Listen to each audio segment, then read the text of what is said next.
आप सभी को नमस्कार। मैं आपका सहयोगी संदीप परिहार पुनः आपके बीच उपस्थित हूँ एक महत्वपूर्ण जानकारी लेकर। वर्तमान में हमारे प्रदेश में 1 मई से 30 मई की अवधि में मकान सूचीकरण और उससे संबंधित जानकारी का डेटा जुटाने का कार्य प्रारंभ होने वाला है। की जनगणना में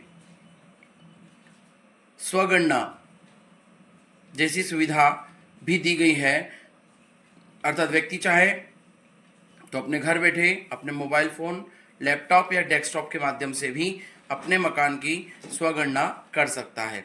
तो आइए आज की वीडियो में हम देखते हैं कि हम स्वगणना कैसे करें। हम किसी भी सर्च इंजन पर जाकर se.census.government.in पोर्टल इसको सर्च करेंगे। जैसे ही हम इसको सर्च करते हैं, इस पेज पर सेल्फ एनुमरेशन एससी सेंसस 2027 यह विकल्प हमें प्राप्त होता है। जैसे ही हम इस विकल्प का चुनाव करते हैं, हमारे सामने एक पेज खुलकर आता है। इसके तय स्थान पर प्रदेश का चुनाव करेंगे। कैप्चा कोड जो दिया गया है वह कैप्चा कोड यहाँ पर डालेंगे और डालने के बाद वेरीफाई पर क्लिक करेंगे। जैसे वेरीफाई पर क्लिक करेंगे, एक वेलकम मैसेज प्राप्त होगा। इसे आप ओके कीजिए। यह आपको एक नए और इसके फ्रेश पेज पर आपको अनुमति देता है। यहाँ पर हमारे पास जो पहला कॉलम है वह स्टेट का है। दूसरा कॉलम जो दिया गया वह head of family, mobile number और ईमेल नंबर। ईमेल नंबर यहाँ पर ऑप्शनल है, आप यहाँ पर चाहें तो डाल सकते हैं, अन्यथा इसको स्किप भी करके तय जानकारी भरकर इसको वेरीफाई एंड प्रोसीड कीजिए। जैसे ही वेरीफायर प्रोसेस का बटन दबाएंगे, यहाँ पर आपको जो दर्ज मोबाइल नंबर है उस पर एक OTP भेजा जाएगा। उस OTP को जब आपके पास प्राप्त होगी तो यहाँ पर सबसे पहले आप इस पेज पर एक अपनी भाषा का चयन कीजिए, हिंदी या इंग्लिश या अन्य भाषा। आप इस भाषा का चयन करने के बाद तय स्थान पर आप OTP डालकर उसे वेरीफाई कीजिए। जैसे ही आपने OTP वेरीफाई किया, आपके सामने एक पेज खुलकर आएगा जिसमें पहले नंबर पर है स्थान का विवरण, दूसरा है जनगणना का विवरण, तीसरा है सामान्य जानकारी, चौथा सुविधाएं, पांचवा परिसंपत्तियां और अंत में पूर्वावलोकन कर पुष्टि करें। तो यहाँ पर आप साथियों, जैसे हमने प्रदेश का चुनाव किया है, आप यहाँ पर इस प्रदेश से संबंधित जो जिले उसका चुनाव कीजिए, पिन कोड दर्ज कीजिए और खोजे पर यहाँ पर आपको एक साइड में विकल्प मिल रहा है खोजें। तो आप यहाँ पर जैसे इस पर क्लिक करते हैं तो आपको यहाँ पर आप चाहें तो किसी भी एक अपना जो एड्रेस है, तय एड्रेस, वह आप डालकर या उसके आसपास का जो एक लैंडमार्क है आप वहाँ पर उसे डाल दीजिए। जिसमें से जो भी आपका निकटतम है आप उसका चुनाव कीजिए। और गूगल मैप की सहायता से इस प्रकार कोई संरचना अगर दिखाई देती है और वह अगर आपके तय निवास स्थान और उससे निकलने वाले रोड से जुड़ी हुई है तो आप वहां लाकर पॉइंटर को छोड़ दीजिए। जैसे ही आपको आपकी लोकेशन मिलती है तो यहाँ पर राइट हैंड साइड पर नीचे की ओर सहेजे और आगे बढ़े एक विकल्प दिया गया है। आप इसे सेव एंड नेक्स्ट पर जाकर आप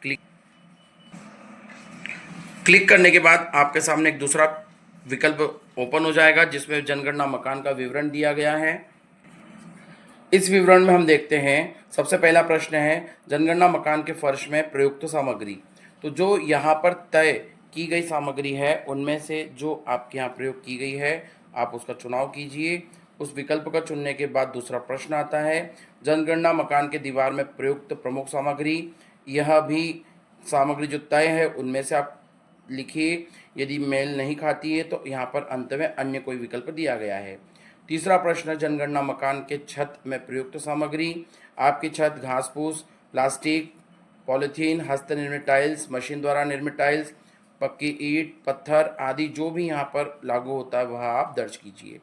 चौथा प्रश्न मकान की स्थिति कैसी है, अच्छी है, रहने योग्य है, जीर्ण शीर्ण है।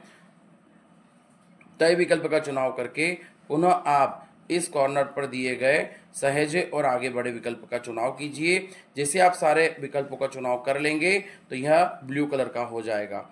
इसे क्लिक करने पर आपकी जानकारी सुरक्षित होगी और एक नया पेज खुलकर आएगा। जनगणना घर के विवरण भरने के बाद आपके पास एक सामान्य जानकारी वाला पेज खुलकर आता है जिसमें आप देखते हैं सबसे पहले है आपके पास कि इस परिवार में रहने वाले कुल व्यक्तियों की संख्या। तो जितने व्यक्ति उस घर में रहते हैं आप उसकी जानकारी यहाँ पर दर्ज कीजिए। अगला क्रम आता है परिवार के मुखिया का नाम। परिवार के मुखिया के नाम के बाद आप देखेंगे तो उसके द्वारा चुनी गई भाषा, उस भाषा में आपको यहाँ पर उसका नाम लिखना है। फिर वह महिला है या पुरुष है वह जेंडर लिखना है। विकल्प में मुखिया की जाति हमें यहाँ दर्ज करनी है। तो यहाँ पर एक सूची दी गई है, जिसे आप इस पर क्लिक करेंगे तो आपके सामने सूची खुलकर आएगी। तो मध्य प्रदेश द्वारा जारी की गई इस लिस्ट के अनुसार यदि आपकी जाति अजा अजजा में आती है तो आप अजा या अजजा अर्थात अनुसूचित जाति या जनजाति वाला विकल्प का चुनाव कीजिए या अन्य का चुनाव करके आप आगे बढ़ेंगे। तो इसमें तो आपको दिखाई देगा आपके मकान के स्वामित्व की स्थिति। तो मकान आपका स्वयं का है या यदि आप किराए से रहते हैं लेकिन आप जहाँ के वहाँ अन्य आपका स्वयं का मकान है तो दूसरा विकल्प, और आप किराए से रहते हैं लेकिन अन्य कहीं और आपका मकान नहीं है तो आप तीसरा विकल्प या अन्य। इस प्रकार आगे बढ़ते हैं तो यहाँ पर है रहने योग्य उपलब्ध कमरों की संख्या। साथियों यहाँ पर आपको ध्यान रखना है कि आपके घर में शौचालय या बाथरूम के अलावा किचन के अलावा पोर्च, गलियारा, इस प्रकार के यदि जो एरिया बने हुए हैं इनको कमरों में नहीं गिनना है।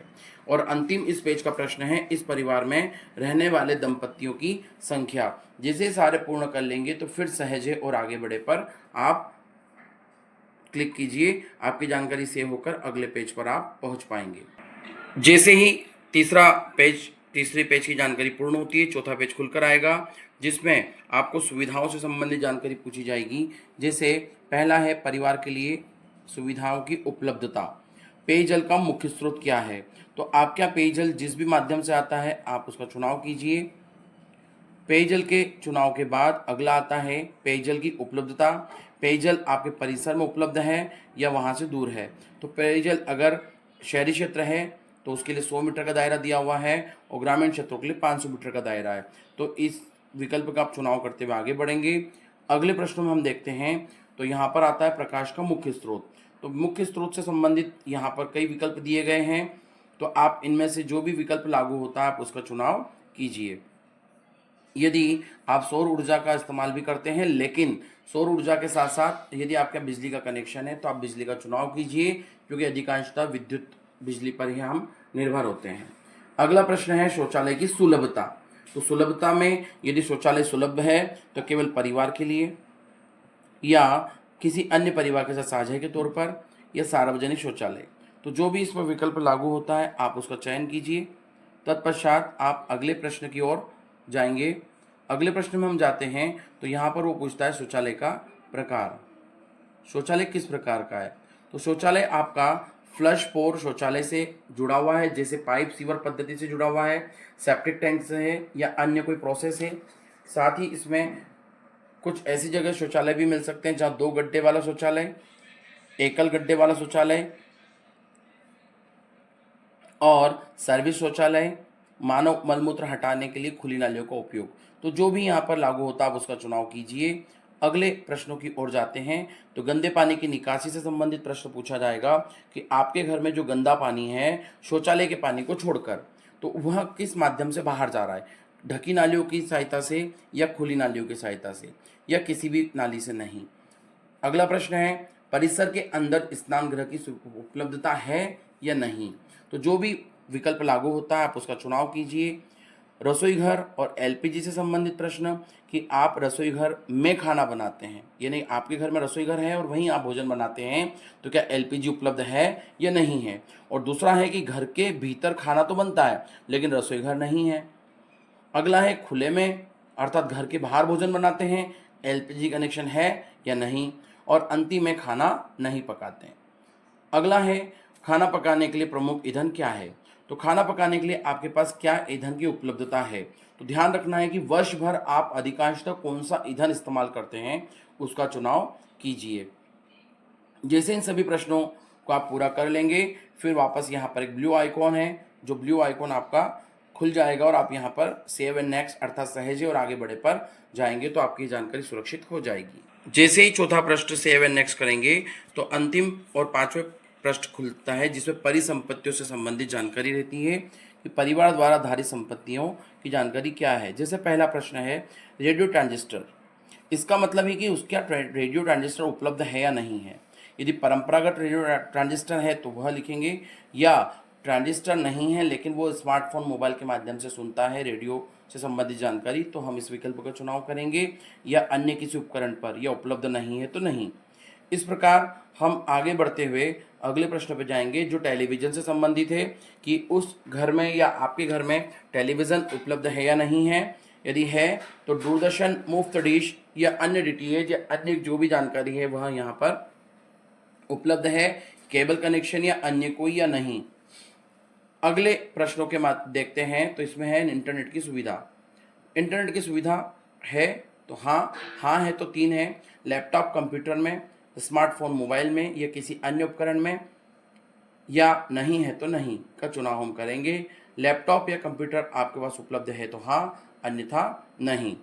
इस प्रकार आगे बढ़ते हैं, तो टेलीफोन और मोबाइल फ़ोन से संबंधित जानकारी है कि क्या आपके घर में लैंडलाइन फ़ोन है, केवल मोबाइल फ़ोन, तो मोबाइल फ़ोन में स्मार्टफोन या अन्य साधारण या दोनों। तो जो भी आपका विकल्प है आप उसे चुनकर आगे बढ़ें। साइकिल और स्कूटर, मोटरसाइकिल, मोपेड से संबंधित जानकारी यदि उपलब्ध है, स्कूटर है, मोटरसाइकिल है या दोनों है, तो जो भी विकल्प है वह आप चुनाव करें। कार, जीप, वैन, इसके मामले में आप ध्यान रखें कि आपके पास कार, जीप, वैन की उपलब्धता है या नहीं, अर्थात आवश्यकता पड़ने पर आपको कार, जीप, वैन आपके यहाँ, जैसे आपके घर में किसी सदस्य की या आपके पड़ोसी की या आपके मालिक की, जिसकी भी है, आपकी अगर वह पहुंच में है तो आप इसका विकल्प में हाँ चुनिए, अन्यथा नहीं। प्रश्न है परिवार द्वारा उपभोग किए जाने वाला मुख्य अनाज।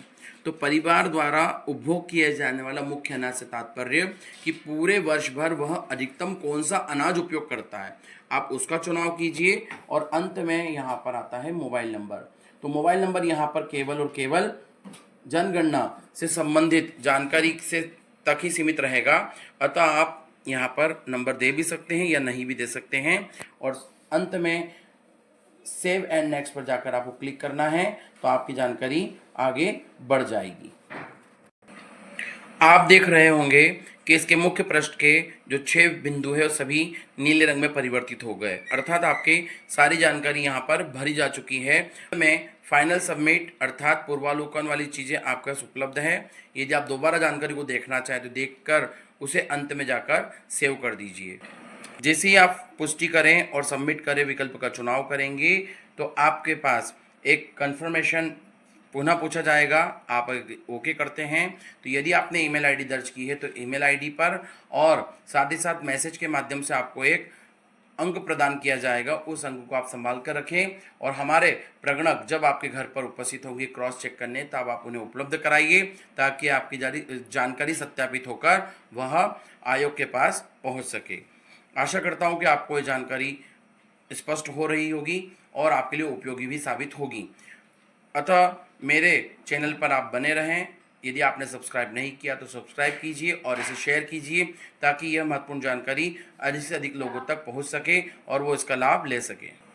धन्यवाद।